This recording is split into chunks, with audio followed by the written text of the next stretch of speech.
డప్పు కొడితే ఏముంటది అంటే కొడితే అప్పడమందని సంతోషం ఉంటది, తర్వాత విస్తృతమే ఉంటది. అవును. కానీ దీనికి ఒక మనం పట్టం కట్టాలి, ఖచ్చితంగా దీని మీద కూడా మనం స్పెషల్ గా ఏదో ఒకటి చేయాలని నాకు అనిపించింది డిగ్రీ వచ్చిన తర్వాత. మళ్ళీ 2010లో మనం యూనివర్సిటీలో అడుగుపెట్టిన తర్వాత 9 ఆ ప్రాంతంలో పెడితే అప్పుడు ఇక నాకు దీని మీద స్పెషల్ గా చేయాలన్న కాయిస్ ఎప్పుడు వచ్చిందంటే, సిసిఆర్టీ అనే ఒక సంస్థ ఉంటుంది ఢిల్లీలో, central culture resource and training. ఆ సంస్థకు ఫెలోషిప్స్ పడతాయి 18 నుండి 20 సంవత్సరాలు ఉన్నటువంటి వాళ్లకు, యంగ్స్టర్స్ కు, యంగ్ ఆర్టిస్ట్ ఫెలోషిప్ యువ కళాకారులకు పడుతుంది.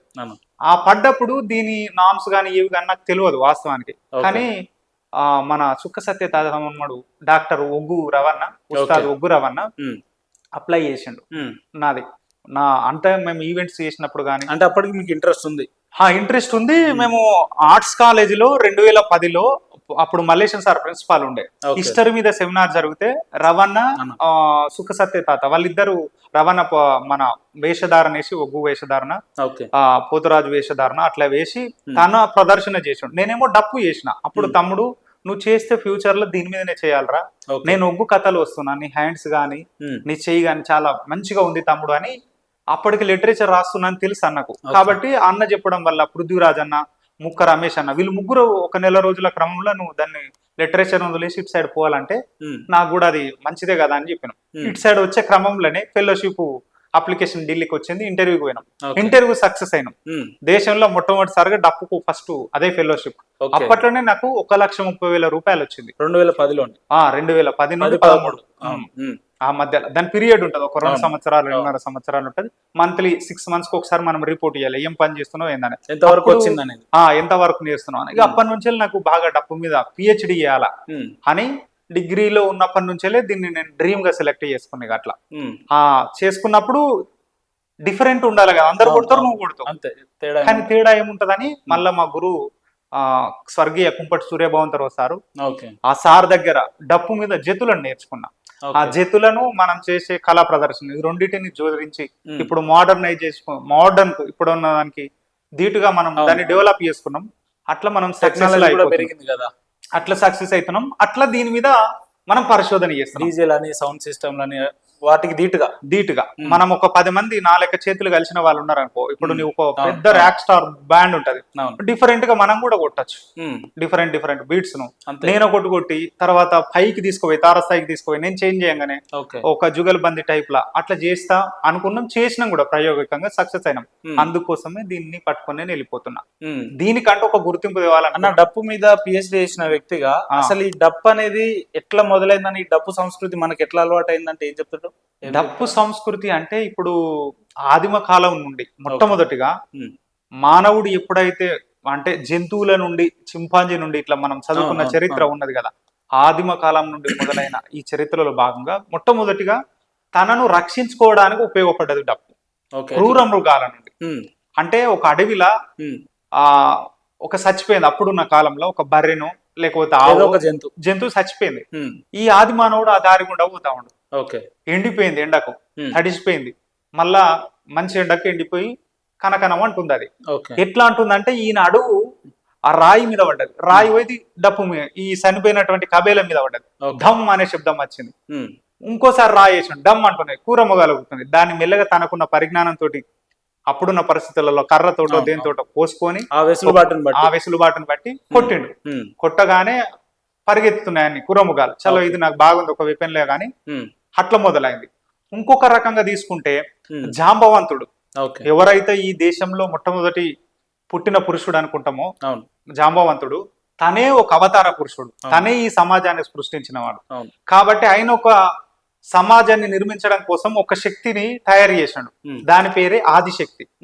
ఆ ఆదిశక్తిని తయారు చేసిండు గాని ఆ ఆదిశక్తి చేసేటువంటి అరాచకాన్ని ఆపలేకపోతుండు. కాబట్టి ఈ ఆదిశక్తిని అంతమొందించాలంటే ఖచ్చితంగా నేను ఏదో ఒకటి ప్రయోగం చేయాలని కప్పను చంపిండు జాంబవంతుడు. కప్పను చంపి తనకున్న మహిమల చేత డప్పును తయారు చేసాడు కప్పతోటి. ఆ కప్పను చంపి డప్పును తయారు చేయడం వల్ల ఆ శబ్దాన్ని, అంటే ఉద్రిక్తం రావాలి కదా మనిషికి, ఒక ఉద్రిక్తమైన వాతావరణం వస్తే, ఒక గావు పడతా ఉంటే ఊర్లలో డప్పు కొడతా ఉంటే ఆ ఉద్రిక్త వాతావరణంలో మేకతలను కొరికిస్తారు ఊర్లలో. అట్లా ఆయన తయారు చేసిండు కాబట్టి ఆ దెబ్బతోటే ఆదిశక్తి అంతమైంది. అదొకటి. అట్లా బైండ్ల జాంబవ పురాణంలో కావచ్చు, బైండ్ల కథలో కావచ్చు, లేకపోతే సింధు జాంబవ పురాణంలో కావచ్చు, ఈ 3 పురాణాలలో డప్పును 3 రకాలుగా చెప్తారు. కానీ ఏదైనా ఇదే నేపథ్యం. అది డప్పుతోటి మీకు ఎన్నేళ్ల నుంచి పరిచయం ఉందన్న? నేను దాదాపుగా ఒక 7 సంవత్సరాల వయసు నుండి నేను డప్పును కొడుతున్నాను. చిన్నతనం నుండి దాదాపు 7 సంవత్సరాల నుంచి మనం అంటే నా పరిభాషలో చెప్పాలంటే ఒక 20 సంవత్సరాలు దాటిపోయింది, 21 సంవత్సరాలు దాటిపోయింది. దీన్ని మనం సంకనేసుకొని ఎక్కువ ఉంటది, 21 25 అట్లా. 7 సంవత్సరాల వయసులోనే మీరు డప్పు పట్టాల్సిన అవసరం ఏమొచ్చింది? ఆ పరిస్థితులు ఏంది? మంచి ప్రశ్న. మా ఊర్లో ఏమంటారు, ఊర్లో పండుగ చేస్తున్నారు, అంటే బొడ్రాయి పండుగ. అవును, బొడ్రాయి పండుగ మా ఊర్లో మొట్టమొదటిసారిగా చేస్తున్నారు. అప్పుడు మా తాత ఉండే, ఆ ఊర్లో పెద్ద మాదిగా మేము. కాబట్టి ఆ సందర్భంలో కొట్టాలా కదా ఊరంతా, డప్పులు కొడితే నేను కూడా పోయి మా తాత మా అయ్య బోనాలు తీసే కాడ కొట్టినాం. కొడితే మా దగ్గర ఏంటంటే మేము పెద్దవాళ్ళం కాబట్టి, పెద్దమాది కాబట్టి, ఏ అశుభ కార్యక్రమాలకు కూడా ఫస్ట్ మా దగ్గర స్టార్ట్ అవుతుంది. మంచి అయినా చెడు అయినా మాదిగల్లో కూడా ఇట్లా పెద్ద మాదిగా అట్లా ఉంటది. పెద్ద మాదిగా అంటే మాకు ఒక లంద, ఎల్లమ్మ ఇదంతా ఉంటది అన్నట్టుగా. ఎవరన్నా పెండ్లి అయినా గానీ మన దగ్గరికి వస్తారు. ఏదన్నా ఊళ్ళో మంచి పండుగలు చేసుకోవాలన్నా మన దగ్గరికి వస్తారు, లంద దగ్గరికి వస్తారు. మన అంటే ఇంటికి లంద పక్క పంట ఉంటది కాబట్టి అట్లా వస్తారు. ఆ టైంలో పెద్దమ్మ మన బొడ్రాయి పండుగ చేస్తున్నప్పుడు ఊర్లో ఒకటి దున్నపోతును వదిలేస్తారు, ఊరు మొత్తం కలిసి మా ఏరియాలో. ఆ దున్నపోతును వదిలేస్తే దాన్ని కొట్టొద్దు, తిట్టొద్దు. అది ఏమన్నా పొడిచినా గానీ ఏమన్నదు, ఎందుకంటే దేవుని పేరు మీద వదిలేసింది కదా, పాపం తగులుతుంది అనేది అదొక నమ్మకం.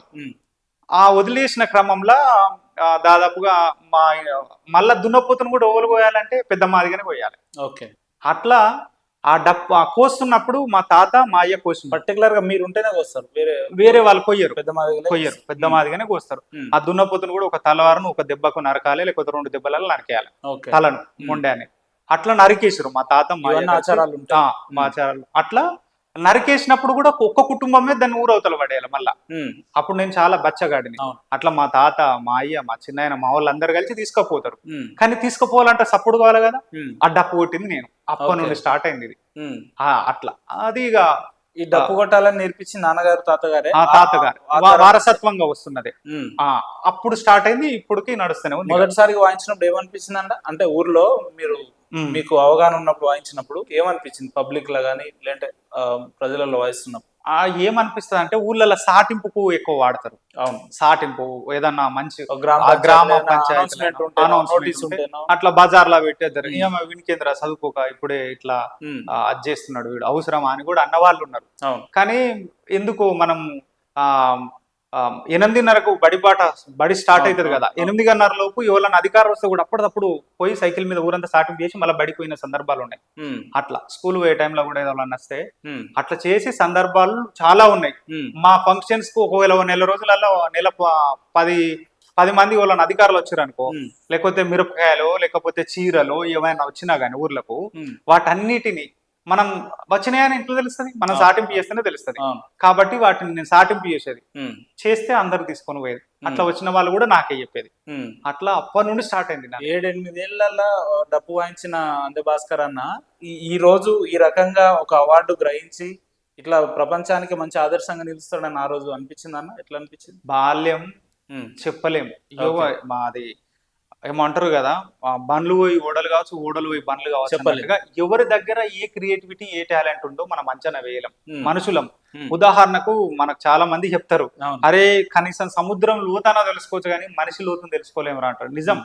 ఎవరి దగ్గర ఏం టాలెంట్ ఉందో తెలియదు. ఇప్పుడు నీ దగ్గర ఏముందో తెలియదు నాకు, నా దగ్గర ఏముందో మీకు తెలియదు. కాబట్టి అది ఒక ప్రతిభ అంతే. మంచిగా యాంకరింగ్ చేస్తారు మీరు, నీది ఒక ప్రతిభ. అంతకుముందు మనం అనుకుంటాం యాంకర్స్ అవుతామని, లేకపోతే ఇంత పెద్ద ఆర్టిస్టులం అవుతామని. ప్రకృతి కూడా మనకు అనుకూలిస్తుంది. మనం కష్టపడతా ఉంటే ఎవరెవరు మనకు సహాయం చేసే వాళ్ళు ఖచ్చితంగా ఉంటారు వెనకాల.